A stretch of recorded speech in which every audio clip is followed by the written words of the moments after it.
మనకి ఆంధ్రప్రదేశ్ ప్రజలు చాలా విఘ్నులు, తెలివైన వాళ్ళు, ఇది మనం అనుకుంటాం. కానీ వీళ్ళ తెలివితేటలకు దాన్ని ఏమంటారు, ఒక తెర మీడియా అడ్డేస్తుంటుంది. ఇక్కడ రాష్ట్రంలో జరిగేటటువంటి డెవలప్మెంట్స్లో కేంద్రము పాత్రే 100కి 70 నుంచి 80%. 2014 నుంచి కూడా 2014 నుంచి కూడా ఆంధ్రప్రదేశ్లో జరుగుతున్న అనేక అభివృద్ధి పనులకి కేంద్రము మాత్రమే కారణం. రాష్ట్ర ప్రభుత్వాలు సంపాదించడానికి ఏముందని ఇక్కడ బేసిక్గా ఏమీ లేని రాష్ట్రం అని మనమే చెప్తాం కదా.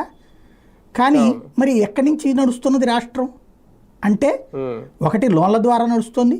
జరుగుతున్న development only because of central, అంతే. మన సొంతది పంచాయతీలకు రోడ్లు వేసుకోలేకపోతున్నాం. ఇవాళ రోజున కేంద్ర ప్రభుత్వం 6,000 నుంచి 10,000 చేస్తున్న వాళ్ళు అతి ప్రచారం చేసుకోవాలా. మనం ఇదే 5,000 ఇచ్చామంటే రచ్చ చేసి వదిలిపెడతాం. ఇవాళ చూడండి, రాష్ట్రంలో జరిగిన ఏ పనిలో కేంద్రం సంబంధం లేదు. మధ్యాహ్న భోజన పథకం కేంద్రమే పెడుతుంది. ఎవడో గొట్టంగాడు వస్తాడు వెంటనే ఈ మాట, మోడీ గారి జేబులోంచి డబ్బులు పెడుతున్నాడా అని. ఏం మన నాయకుల జేబుల్లో నుంచి డబ్బులు ఏమైనా పెడుతున్నాడా? ఇడి జేబులోంచి కూడా డబ్బులు ఏం పెట్టడుగా. వాళ్ళు పన్నులతోనే కడతారు, వీళ్ళు పన్నులతోనే కడతారు ప్రాక్టికల్గా. కాకపోతే మనకి ఇక్కడి నుంచి వెళ్ళే జిఎస్టీలో 50% మనకి జిఎస్టీ వచ్చేస్తుంది. పైగా